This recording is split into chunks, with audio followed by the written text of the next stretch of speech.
The space station called Horizon 7 floated in the darkness between three different star systems. It was massive, bigger than most cities on Earth, and it held the most famous school in the known galaxy. The Galactic Unity Academy had been teaching young beings from different planets for over 200 years. Students came from everywhere. They came to learn, to make friends with other species, and to prepare for life in a universe filled with strange and wonderful creatures. Park walked through the wide metal hallways of the academy. He was 22 years old, tall for a human, with black hair that he kept short and simple. His eyes were dark brown, and he had a calm face that rarely showed strong emotions.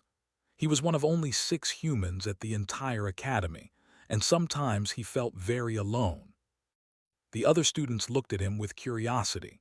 Some looked at him with fear, did not understand why at first. He was just a normal person from Korea, from a small town in province where mountains touched the clouds and forests covered everything. He had grown up hiking those mountains with his father, fishing in cold rivers with his grandfather, and helping his grandmother take care of chickens and vegetables. But to the aliens, humans were something strange, something dangerous. Entered his classroom and took his usual seat near the back. The room was large and shaped like a half circle, with seats rising up like stairs so everyone could see the teacher.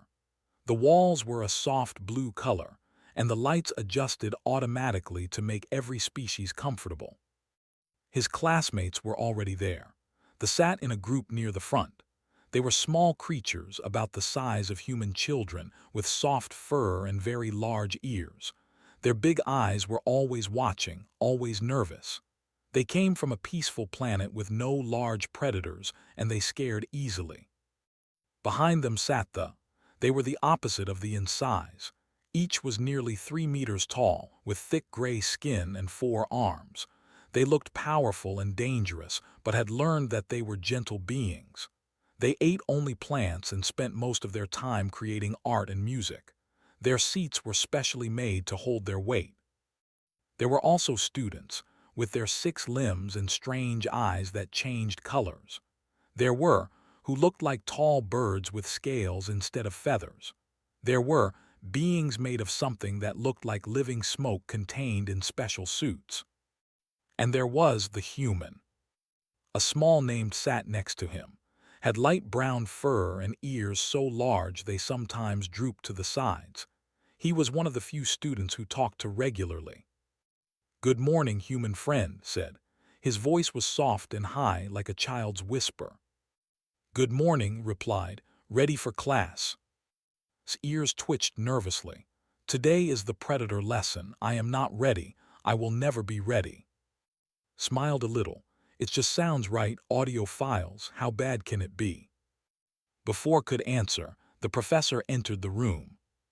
Professor was one of the older members of her species. She had 6 limbs that moved with smooth grace, and her compound eyes shifted from calm blue to alert yellow as she looked over her students. She taught threat assessment, a class that every student had to take. The purpose was simple: to teach young beings about the dangerous creatures in the galaxy so they could avoid them. "Students," Professor said, her voice coming through a translator device that hung around her neck, "today we study something that all sentient beings must understand. Today we study fear."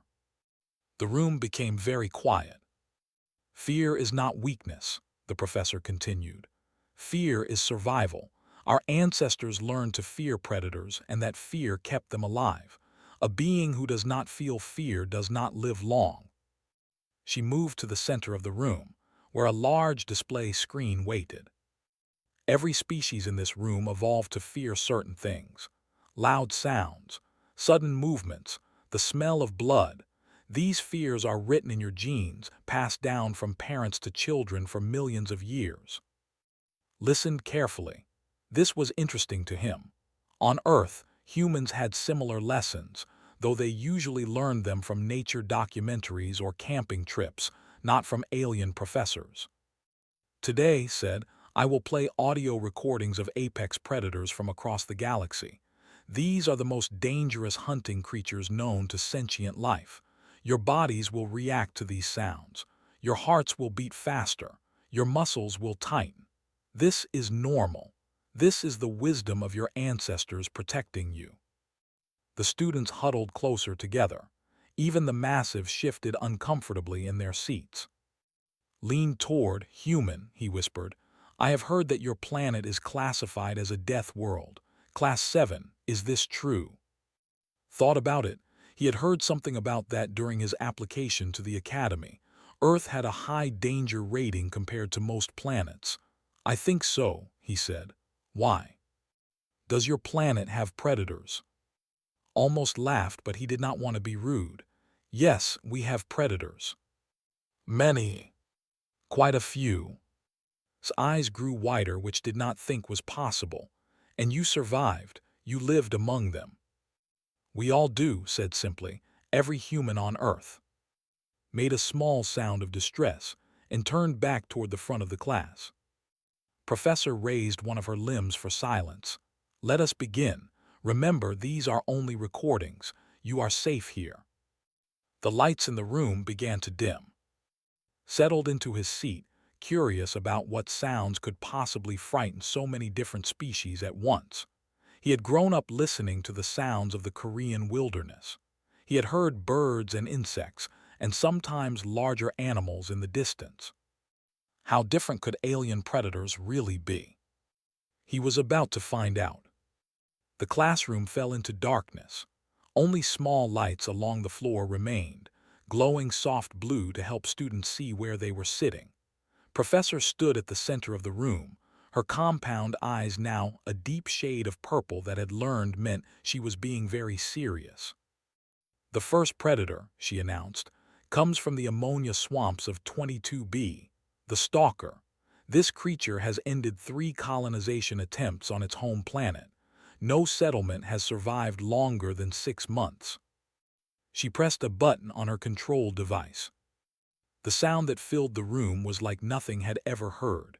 It was wet and clicking, like someone cracking bones while gargling water. But underneath that was something else, something that rose and fell in a pattern that almost sounded like speech. It was the sound of something hunting, something intelligent enough to plan its kills. Around the room, students reacted immediately. The group pressed themselves together so tightly they looked like one large ball of fur. Their ears were flat against their heads, and several of them had closed their eyes. They covered their ear membranes with their large hands, their gray skin turning pale. Even the beings who had no solid bodies flickered and dimmed inside their containment suits. Felt his body react too. His heart beat a little faster and the hair on his arm stood up. It was an unpleasant sound, strange and alien, but he did not feel real fear. It was just noise, he told himself, just vibrations in the air. The recording stopped. The lights came up slightly. "Threat level extreme," Professor said. "The stalker hunts in packs of 3 to 5. They are patient. They have been known to follow prey for days, waiting for the perfect moment to strike. There is no known defense except staying off their planet entirely." Several students nodded quickly, as if promising themselves they would never go anywhere near 22B. "The second predator," the professor continued, "is the crystalline apex from the caves of Nexus Prime." The lights dimmed again. This sound was different. It was a deep, rumbling growl that seemed to come from everywhere at once. Could feel it in his chest, in his bones. It was low and constant, like distant thunder that never stopped.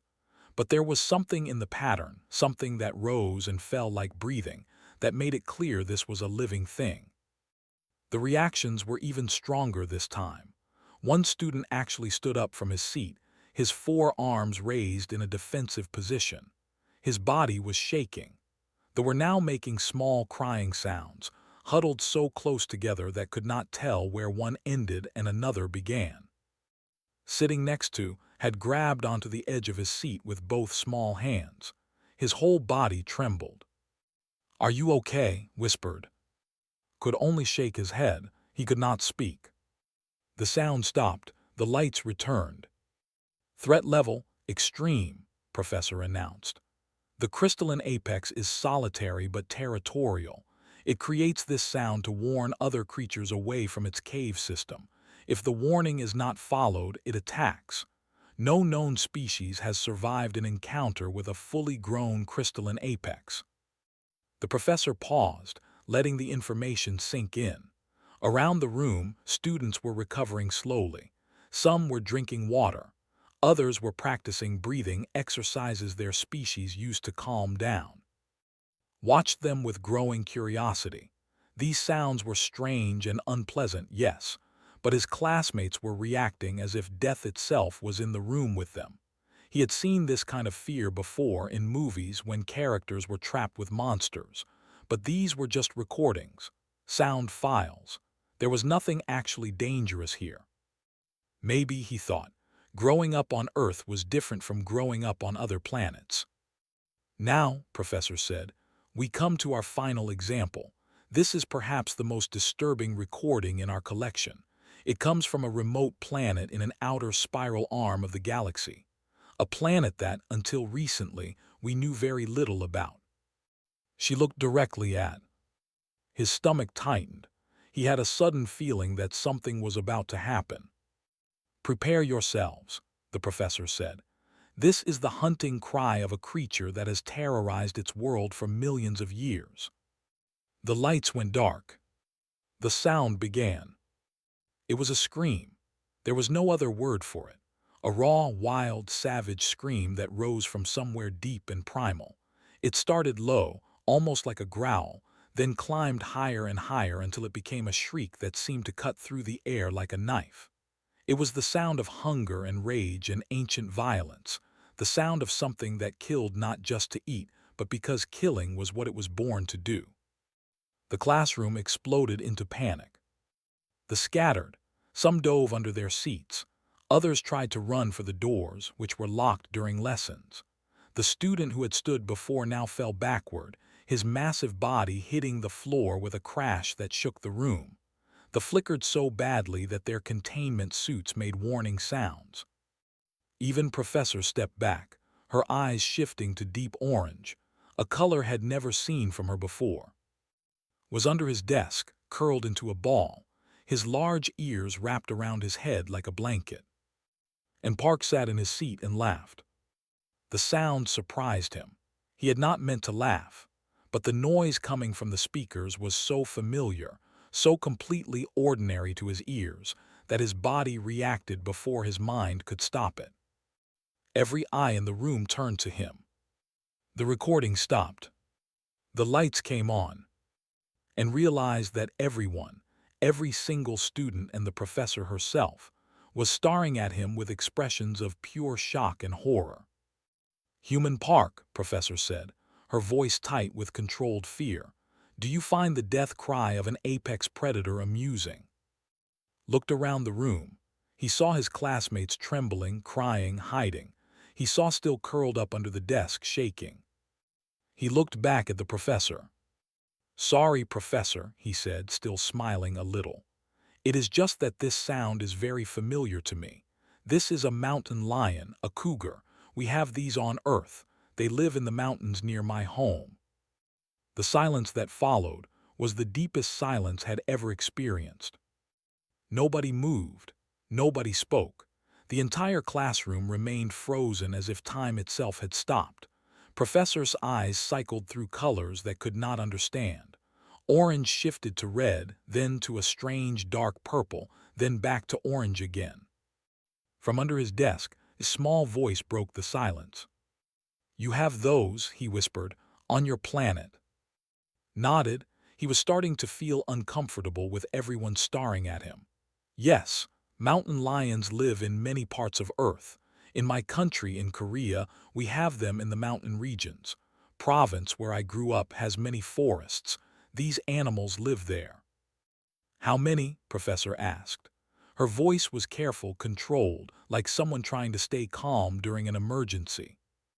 "I do not know exactly," said. "Maybe thousands. They live in North America too and South America. Many places around the world have big cats like this." A student, still lying on the floor where he had fallen, made a sound of disbelief. Thousands, he repeated. Thousands of these creatures living among you. Well, not exactly among us, explained. They live in the wilderness mostly, in forests and mountains. Sometimes they come close to human homes, but not often. Sometimes, climbed out from under his desk, his fur standing up in all directions. You say sometimes like it is normal, like it is nothing. Thought about how to explain this. On Earth, mountain lion encounters were news stories, things people talked about at dinner or shared on social media. They were not everyday events for most people, but they were not shocking either. They were just part of life. My grandmother, he said slowly, lives alone in the mountains. Her house is surrounded by forest. Sometimes mountain lions come near her property. They look for easy food like chickens or small animals. The room was absolutely silent. What does your grandmother do? Professor asked. Her voice had become very quiet. She chases them away. A student near the front made a high-pitched sound of distress. Another one fell out of his seat. She chases them away, repeated. Your grandmother, an elderly female human, she chases away apex predators. Well, she does not chase them exactly, said, trying to be accurate. She makes loud noises. She bangs pots together or she shouts. Mountain lions do not like loud sounds. They are actually quite shy. They usually run away when humans make noise. Usually, the on the floor said weakly. Usually they run away. Yes, you should not corner one, of course. If they feel trapped, they might attack, and mothers with bobbies can be aggressive. But most of the time, if you make yourself big and make loud noises, they leave. Professor moved slowly to her teaching platform. Her 6 limbs seemed unsteady, as if she was having trouble maintaining her balance. She sat down heavily. Human Park, she said, I must ask you to be very clear, very specific. Are you telling this class that on your planet, elderly civilians regularly encounter apex predators and survive through aggressive behavior? Considered the question. I would not say regularly, but it happens, yes. My grandmother has done this maybe 5 or 6 times that I know of. She has lived in those mountains for 70 years. 70 years, breathed. Living with these creatures nearby for 70 years. The mountain lions were there first, said with a small shrug. Humans moved into their territory, not the other way around. We learned to live together. Mostly they avoid us and we avoid them. A student, one of the tall bird-like beings with scales, raised a wing for attention. Her translator crackled as she spoke. Human, in my culture, we have legends of ancient monsters that once hunted our ancestors. We built walls and cities to protect ourselves. We developed technology specifically to keep these creatures away. It took us 10,000 years to feel safe. She paused, her round eyes fixed on. Are you saying your species simply learned to live beside your predators? That you share your world with them still? Yes, said, we share the planet with many predators. Many, Professor's eyes turned a color had never seen before. It looked almost like white. There are more. Realized he had made a mistake. He should have stopped talking. But everyone was looking at him with such intensity that he felt he had to answer. The mountain lion is not the most dangerous predator on Earth, he said quietly. The students began making distress sounds again, grabbed onto's arm with both small hands. Not the most dangerous, the small alien said. Human, that sound made Professor step backward. I have never seen her show fear before, ever. And you are telling us there are worse things on your planet. Thought about bears. He thought about wolves and tigers and crocodiles. He thought about the ocean, with its sharks and jellyfish and giant squids that lived in the deep darkness. He thought about snakes and spiders and all the small things that could kill a person with a single bite. He thought about humans themselves and the wars they had fought throughout history. Yes, he said simply, there are worse things. Professor stood up slowly. Her movements were careful, like someone who had received shocking news and was still trying to process it. Class is finished for today, she announced. "Everyone please return to your living quarters. We will continue this discussion tomorrow after I have consulted with the Academy Council." Students began to leave, moving past with wide eyes. Some walked as far from him as possible, pressing against the walls. Others could not stop looking at him, as if seeing him for the first time. Remained at side. "Human," the small said, "I think you have broken our professor." Watched as Professor stood motionless at her platform, staring at nothing. Her eyes had stopped changing colors entirely. They were simply gray now, flat and empty. "I did not mean to frighten anyone," said. "I know," replied. "That is what makes it frightening. You did not even try." The next day, did not go to class. Instead, he received a message telling him to report to a special meeting room on the administrative level of the station.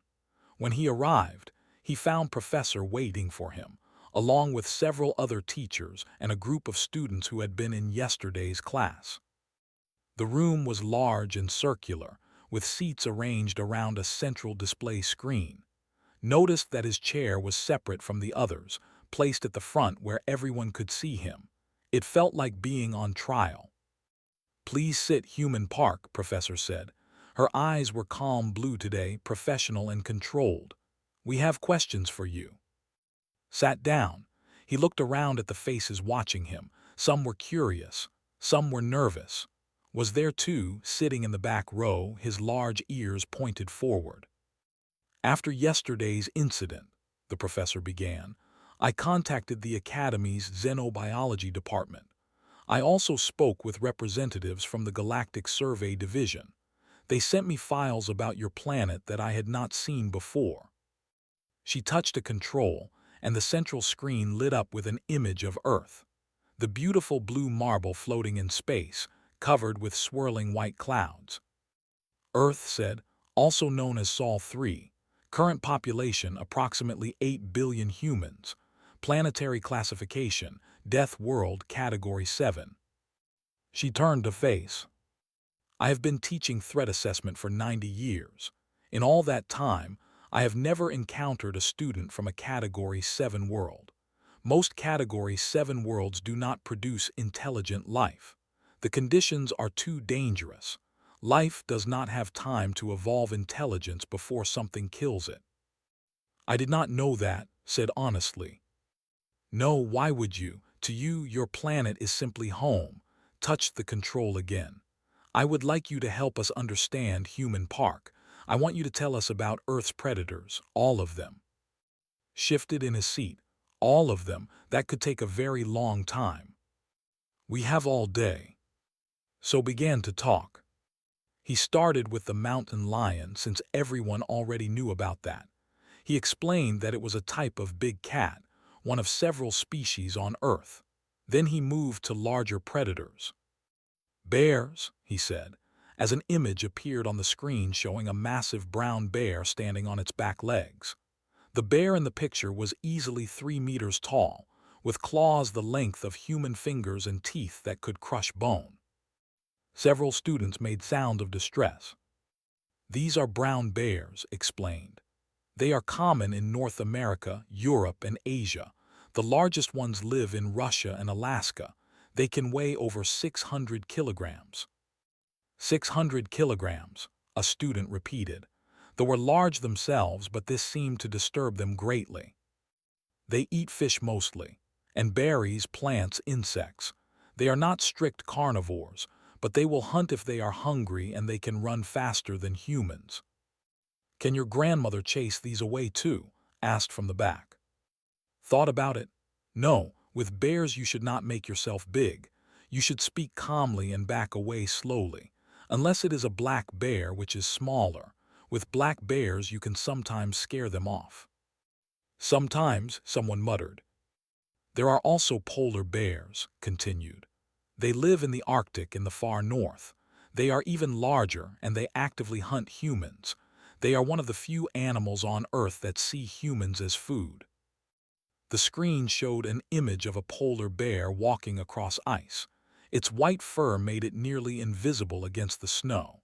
Its black eyes looked directly at the camera. This creature hunts humans specifically, Professor asked. When it is hungry, yes. There are not many other food sources where they live. Continued. He talked about wolves, showing images of packs hunting together in forests and on frozen plains. He explained that humans had actually captured wolves thousands of years ago and bred them over generations, making them smaller and friendlier. We call them dogs now, he said. They are our most popular pets. The room fell completely silent. You took an apex predator, a student said slowly, a pack-hunting creature that kills to survive, and you turned it into a pet, something that lives in your homes, with your children. Yes, dogs are very loyal. They protect human families. Some of them still help humans hunt. You use predators to hunt other predators. Sometimes. Moved on to tigers, showing the massive striped cats that lived in Asia. He showed lions from Africa, leopards, jaguars. He showed crocodiles, explaining that these creatures had existed on Earth for over 200 million years, longer than almost any other large animal. They can grow up to 7 meters long, he said as an image of a crocodile filled the screen. Its mouth was open, showing rows of sharp teeth. They live in water and on land. They kill thousands of humans every year. Every year, Professor's eyes had turned orange again. This happens every year. Yes, also snakes. Venomous snakes kill many people, maybe 50,000 each year. 50,000. A teacher stood up from her seat. 50,000 of your people die from one type of creature every single year, and your species continues to exist. Snakes are hard to see, explained. They hide in grass and rocks, but there are also spiders that can kill humans, and scorpions, and certain types of fish, and frogs that are so poisonous that touching them can stop your heart. He paused, thinking. Oh, and jellyfish. Box jellyfish live in the ocean near Australia. Their sting is extremely painful and can kill a human in minutes. The room was chaos now. Students were talking to each other in rapid, frightened voices.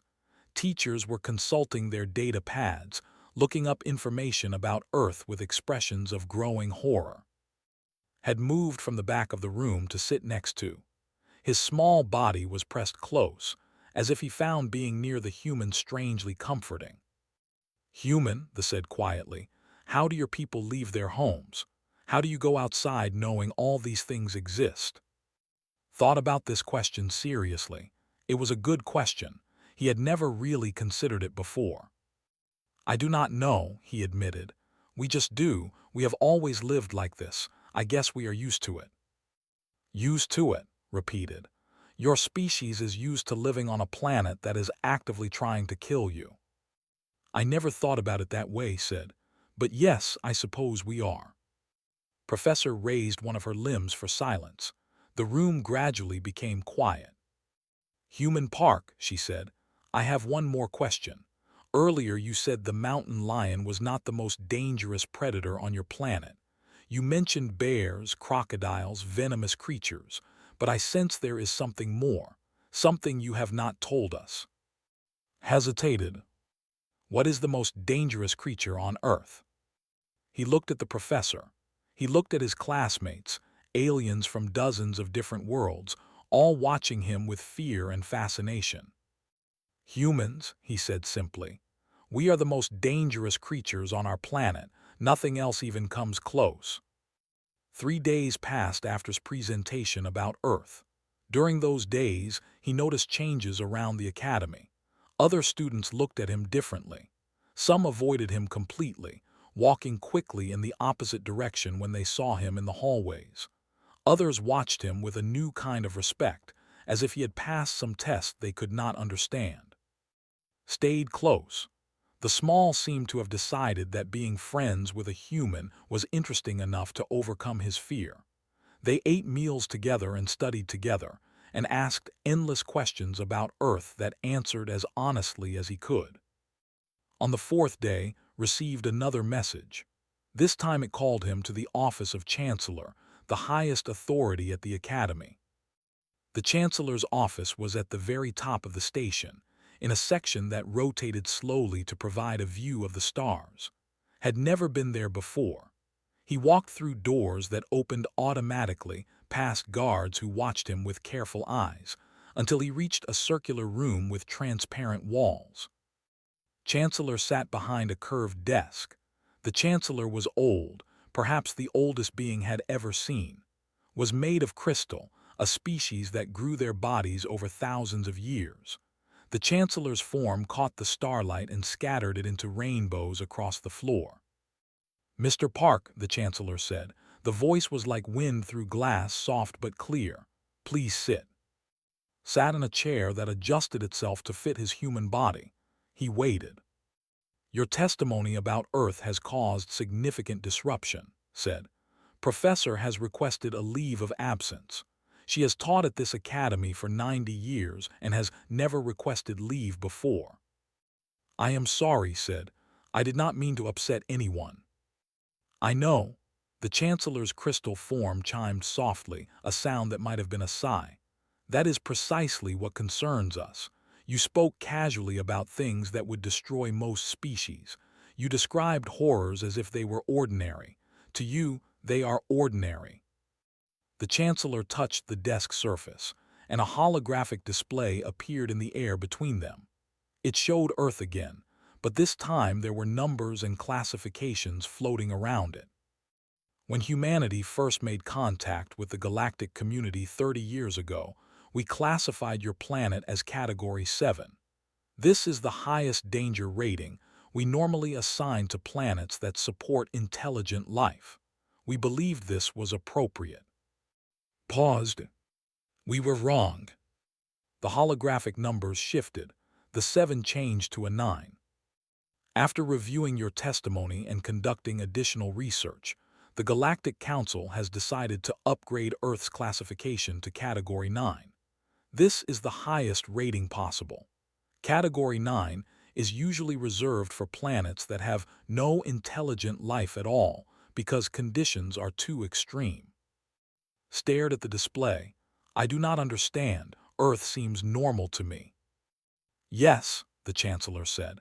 "That is the point. To you, living on a planet where the very water contains creatures that can kill you is normal, where plants can be poisonous, where the weather itself can destroy cities, where apex predators roam freely in areas where your people choose to live." The holographic display changed again. It showed images from Earth that had never thought much about. Hurricanes swirling over oceans, volcanoes erupting with fire and ash, earthquakes splitting the ground, floods covering cities, fires burning through forests. "Your planet has extreme weather, seismic instability, volcanic activity, and more species of deadly creatures than we have in the rest of the galaxy combined," said. "And yet your species thrives. 8 billion of you, spread across every part of your world, surviving conditions that would end most civilizations." "We are adaptable," said. It was the only explanation he could think of. "You are more than adaptable, Mr. Park. You are something we have never encountered before.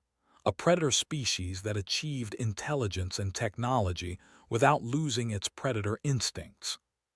The Chancellor leaned forward. Starlight scattered through the crystal body, creating patterns on the walls. "Do you know what frightened Professor the most? It was not the mountain lion sound. It was not the bears or the crocodiles or the venomous creatures. It was when you told her that humans sometimes sleep outside, voluntarily, in areas where all these predators exist. You call it camping." Nodded slowly. "Many humans enjoy camping. We find it peaceful." "Peaceful?" The Chancellor's form chimed again, longer this time. "You find it peaceful to sleep on the ground, surrounded by creatures that want to eat you, on a planet that tries to kill you in a dozen different ways, and you do this for enjoyment." When stated that way, could understand how it might seem strange. "There is nothing wrong with you, Mr. Park," the Chancellor continued. "You are exactly what your planet made you. Billions of years of evolution on a death world produced a species that does not merely survive danger. You embrace it. You seek it out. You master it and make it your own. The holographic display changed one final time. It showed the official record for Earth in the Galactic database. At the bottom, in glowing text, was a new warning that had not been there before. Human HOMEWORLD. Survival not recommended. INHABITANTS consider apex predators minor INCONVNINCES. Approach with extreme caution. This warning will be attached to all records about your species, said. It will be shown to any civilization that considers conflict with humanity. I suspect it will prevent many wars. Read the words again. He thought about his grandmother, still living alone in the mountains of Provence, still chasing mountain lions away from her chickens with nothing but noise and determination. He thought about all the humans on Earth, going about their daily lives, completely unaware that the rest of the galaxy considered their planet a nightmare. "Thank you for your time, Mr. Park," the Chancellor said. "You may return to your studies. I believe you have a great future here at the Academy. Many students will want to learn from someone who survived Earth." Stood and walked toward the door. He stopped before leaving. "Chancellor," he said, "may I ask a question?" "Of course." "If Earth is so dangerous, why did the galactic community accept humans into the Academy? Why make contact with us at all?" The Chancellor was quiet for a long moment. The crystal body caught the light of distant stars, glowing with colors that had no names.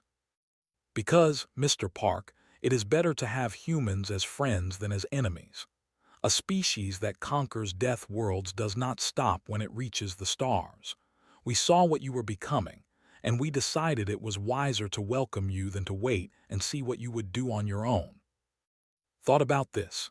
He thought about human history, about the wars and the violence and the terrible things his species had done to itself and to its planet.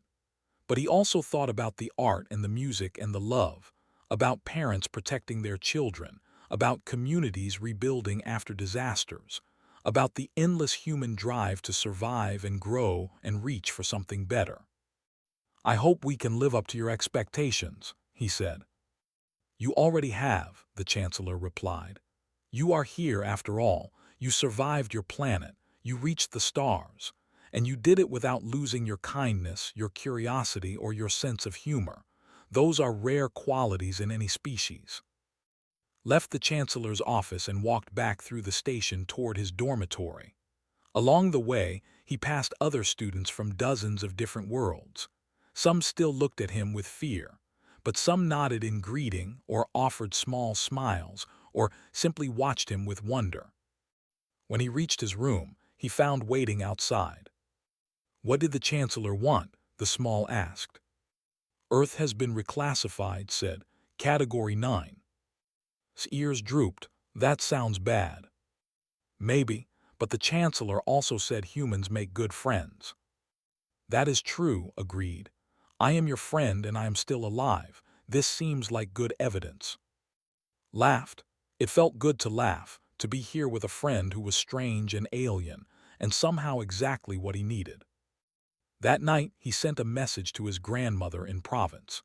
He told her about his classes and his friends, and the strange things he was learning about how the universe saw his home.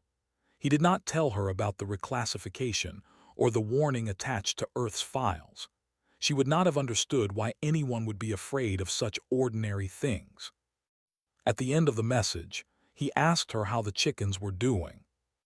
She replied the next morning as she always did. The chickens were fine. A mountain lion had come around last week, but she had scared it off with her cooking pots. Nothing unusual. Nothing unusual at all. In the Galactic Archives, Earth's file remained updated with its new warning. Species across the galaxy read it and wondered about the strange, terrifying creatures called humans who considered apex predators minor inconveniences. And on a small planet in an ordinary solar system, 8 billion of those creatures went about their lives, completely unaware that they were the most frightening thing the universe had ever seen. Life continued. It always did.